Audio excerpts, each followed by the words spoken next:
I am Nicole from Georgetown, and I'm going to be talking to you about the metagenomics of the Anoxic Basin of Lake Untersee. So today I'm just going to go over the relevance of analog environments and talk about my samples and how they were prepped, what results I got, and future work. So there are a lot of new propulsion systems being made currently. Frankly, not warp drive, but still really cool, and they're going to take us farther than ever before and faster. And now we're going to have all these explorers, organic or robotic, going these places, so we need them to have a roadmap of what to look for. We don't really want them to have a preconceived notion of what life is, but they need some kind of plan. So how do we figure out what they should do?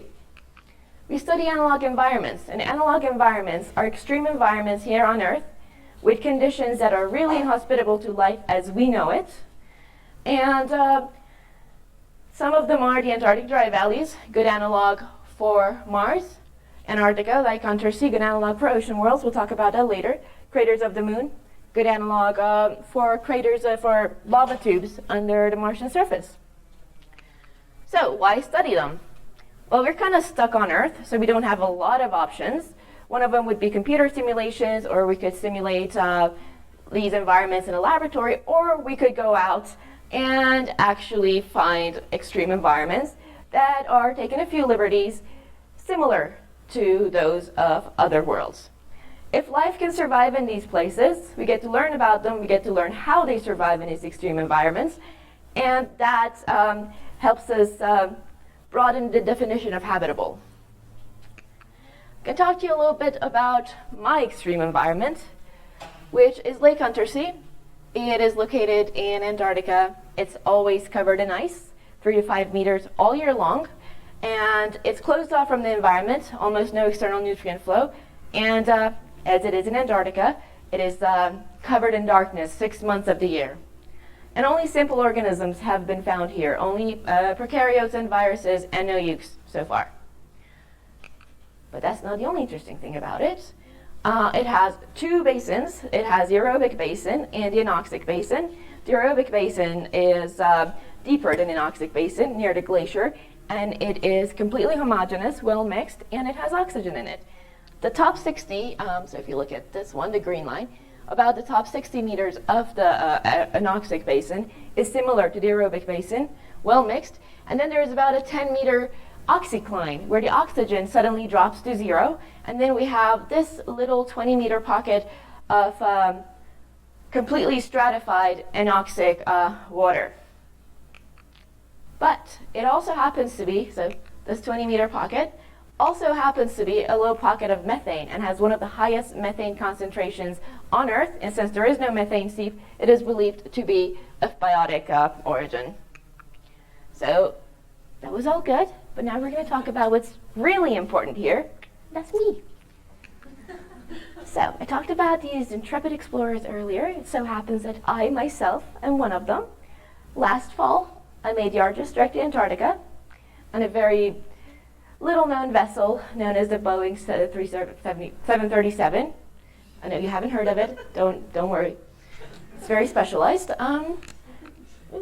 So I collected samples with a tiny bit of help from the Anoxic Basin. So we used a Niskin bottle. We can talk about what that is later if you're interested. Collected samples from the bottom of the oxycline, 75 meters, as well as 2 locations within the anoxic zone, 92 meter, 99 meter, because it is stratified, so I want to look at more than one depth. Then I used a concentrating pipette, which is this really cool device that sucks up water with this little straw-like filter. It's a hollow fiber filter, comes in different sizes, and then uses this elution buffer to elute whatever gets stuck in this filter. And whatever water is filtered out, goes out. So we use a 0.45 micron filter initially because we wanted to catch any sediments or larger organisms. To filter it, we ran through a 0.05 micron filter because we wanted to catch any bacteriophages that could be present or smaller organisms. And then we saved all of this in a liquid nitrogen prime cryoshipper. Or at least that's what I wish I had done, because this guy is not meant for Antarctica. The inner fluidics freeze and it pops the tube and it's useless, and some of us don't have very good foresight and don't pack a lot of other filters with them. So we ended up bringing water back from Antarctica. Not cool. Which meant I only had about 200 milliliters of water to concentrate cells from, and that gave me a really hard time because that's extremely low biomass, and I had to try a bunch of different kinds of extractions. So I think Anne Liza talked about this a lot, and really well. So we tried a bunch of different forms of lysis, so breaking down the cells. We just beated it, shook it really, really hard in some soap with a bunch of beads. And we used lytic enzymes to break open the cells and use a bunch of different kits modified protocols that are currently on the market. And we finally got enough DNA, just enough, to be able to sequence it with this new Swift 1S kit, which is a kit for library prep using Illumina. And it works with as little as 10 picograms of DNA, and also works with nicked or damaged DNA. So real cool. Then got the sequences back, and all these tiny 150 base pair AGCs and Ts, put them together, had longer AGCs and Ts, and then I had a big fat community of a puzzle, mixed up puzzle. So started looking into that. Results. First thing was looking into seeing what was there actually. I hope you're all old enough for that. I'm not sure. So a few cool things here. We have proteobacteria. These green ones are the proteos. We have a lot of firmicutes, bacteroidetes, but these little pink ones, or purple ones, are Euryarchaeota. And Euryarchaeota are really cool because, as you recall, this is an anoxic methanogenic basin. And uries are known for having some of the most methanogens within them. So if I hadn't found something like this, I would have been disappointed, to say the least. So I looked more closely at the uries, and wow, look at all the unknowns. Now what does that mean? Well, that means I get to broaden the branches of the tree of life. I get to write a lot of 500 more genome announcement papers. So, also, this is going to shock you, so please contain yourselves. We have this methane-rich anoxic water with a lot of methanogens, and I found a complete methanogenic pathway there. There is methane being made biotically. I'm shocked. So, but we have other organisms and methanogens. We also have bacteria, which don't do methanogenesis. So there has to be something else happening. According to literature, there are a lot of sulfur compounds in the anoxic basin, so the natural conclusion is sulfate reduction. So sulfate reduction is happening in both the anoxic basin, in both the oxycline region and the anoxic region. And as you perhaps recall, we had proteobacteria and as well as firmicutes, and deltas that are part of the proteobacteria phylum, and firmicutes have the two largest groups of sulfate reducers within the bacterial domain. So these are two ways that they're making a living. There are definitely other ways, and I will look into those later because I don't really have time. And future work, because if there is no future work, I'll be out of a job. Looking for MAGs, the metagenome assembled genomes. So in that whole big puzzle, I try to put little pieces of puzzle together that belong to the same organism. That's a much better metaphor than what I had in mind. Thank you for that.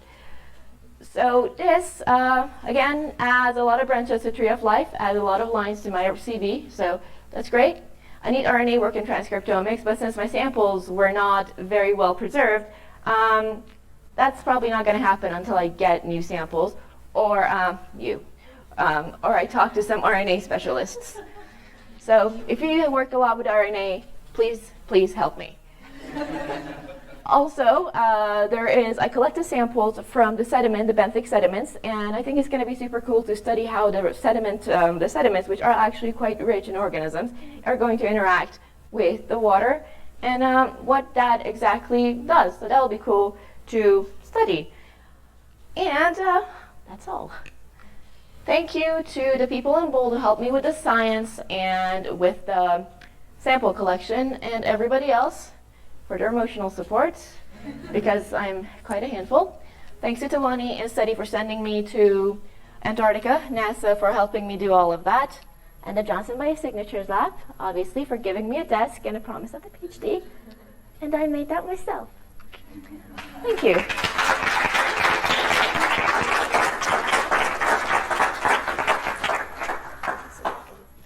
Okay, thank you. Does anyone have any questions? Hey, so cool talk. I'm interested though for your metagenomics work. Wait. How did you do your taxon bidding? I don't know who to look at. Hey. Oh, hi. How did you do your taxonomic profiling? How did I do my taxonomic profiling? So we used MetaPathways. I don't know if you're similar with it or not.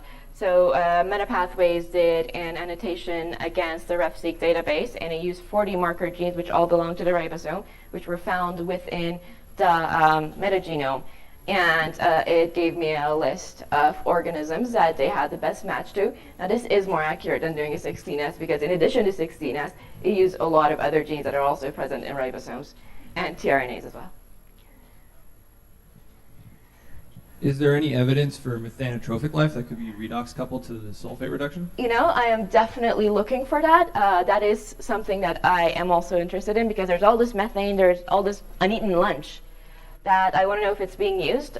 So that is one of the next steps, as well as I want to look at all these metagenome assembled genomes to see if there are any known methanotropes within them.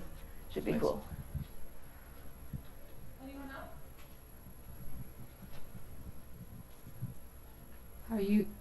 How are you going to come up with a whole bunch of species names? What's your tax plan? See, you know, I just recently published one, and we published it in I'm forgetting the name of the journal, shouldn't say it. They don't let you name it, but if you find my genome announcement paper, I'm calling it Methanoglacius untersiensis, so call it that.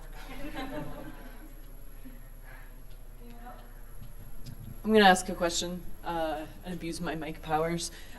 Did you find any evidence for anaerobic oxidation of methane or ANME or something like that? So honestly, I haven't looked very closely at them yet, because I just recently got the data back a few weeks ago, which is what everybody says.